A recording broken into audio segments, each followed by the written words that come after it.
Part 2, Story 9, How a Woman Won a Great Victory. From the book of Judges.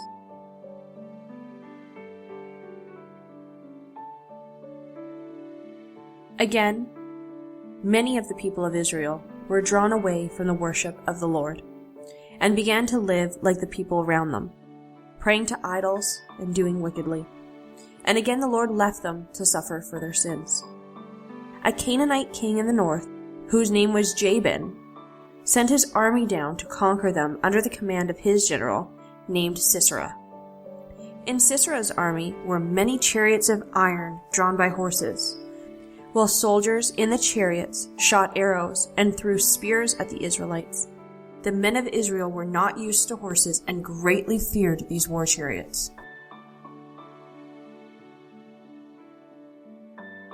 All the northern tribes of the land of Israel fell under the power of King Jabin and his general Sisera, and their rule was very harsh and severe.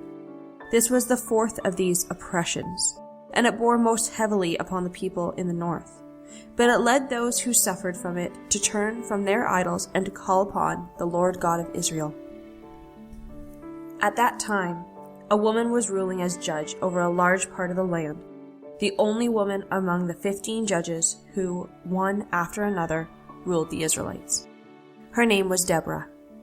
She sat under a palm tree north of Jerusalem, between the cities of Ramah and Bethel, and gave advice to all the people who sought her. So wise and good was Deborah that men came from all parts of the land with their difficulties and their questions that arose between them. She ruled over the land, not by the force of any army, or by any appointment, but because all men saw God's Spirit was upon her. Deborah heard of the troubles of the tribes in the north, under the hard rule of the Canaanites. She knew that a brave man was living in the land of Naphtali, a man named Barak. And to him she sent out this message: Barak, call out the tribes of Israel who live near you. Raise an army and lead the men who gather about you to Mount Tabor. The Lord has told me that he will give Sisera and the host of Canaanites into your hands. But Barak felt afraid to undertake alone this great work of setting his people free. He sent back to Deborah this answer: If you will go with me, I will go. But if you will not go with me, I will not go. I will go with you, said Deborah, because you did not trust God and did not go when God called you. The honor of this war will not be yours, for God will deliver Sisera into the hands of a woman.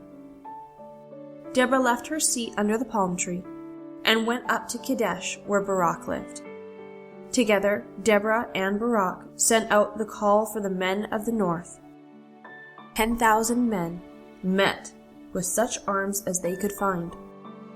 This little army, with a woman for its chief, encamped on Mount Tabor, which is one of the 3 mountains standing in a row on the east of a great plain called the plain of Esdraelon, the plain of Jezreel, the plain of Megiddo, for it bears all these 3 names.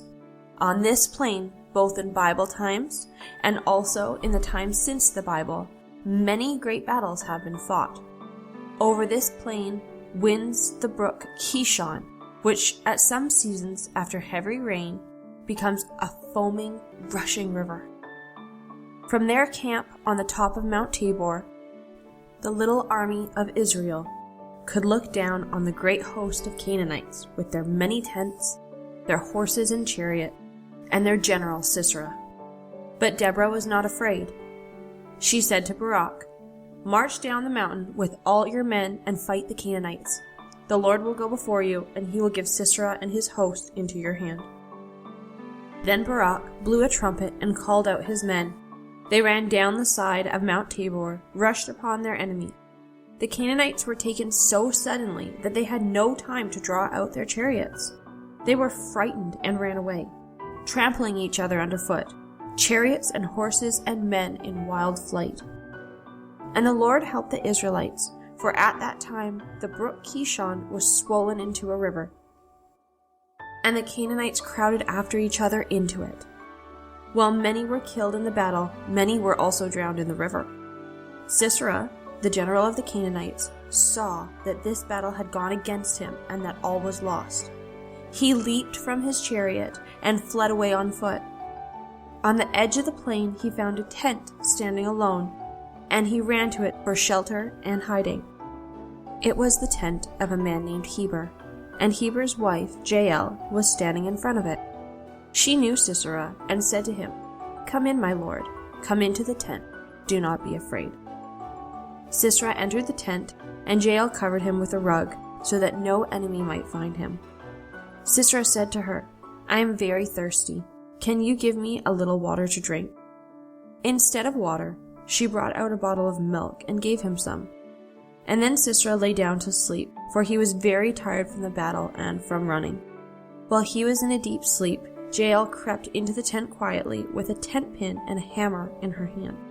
She placed the point of the pin upon the side of his head, near his ear, and with the hammer gave blow after blow, driving it into his brain and through his head until it went to the ground underneath. After a moment's struggle, Sisera was dead, and she left his body upon the ground. In a little time, Jael saw Barak, the chief of the Israelite army, coming into the tent. She went out to meet him and said, "Come with me, and I will show you the man whom you are seeking." She lifted the curtain of the tent and led Barak within, and there he saw lying dead upon the ground the mighty Sisera, who only the day before had led the army of the Canaanites. That was a terrible deed which Jael did. We should call it treachery and murder. But such was the bitter hate between the people of the Israelites and the Canaanites at that time that all people gave great honor to Jael on account of it. For by that act she had set the people free from the king who had been oppressing Israel.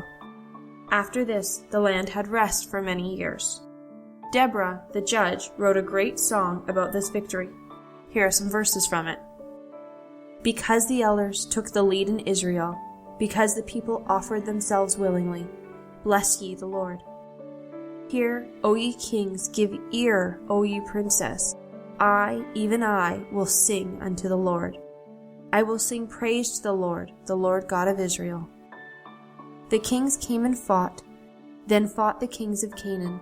In Tanakh by the waters of Megiddo, they took no gain of money. They fought from heaven, the stars in their courses fought against Sisera. The river Kishon swept them away. That ancient river, the river Kishon. O my soul, march on with strength. Blessed among women shall Jael be, the wife of Heber the Kenite. Blessed shall she be among women in the tent. He asked water, and she gave him milk. She brought him butter in a lordly dish. At her feet he bowed, he fell, he lay. At her feet he bowed, he fell. Where he bowed, there he fell down dead. Through the window a woman looked forth and cried. The mother of Sisera cried through the lattice. Why is his chariot so long in coming? Why tarry the wheels of his chariot? So let all thine enemies perish, O Lord, but let them that love him be as the sun, when he goeth forth in his might.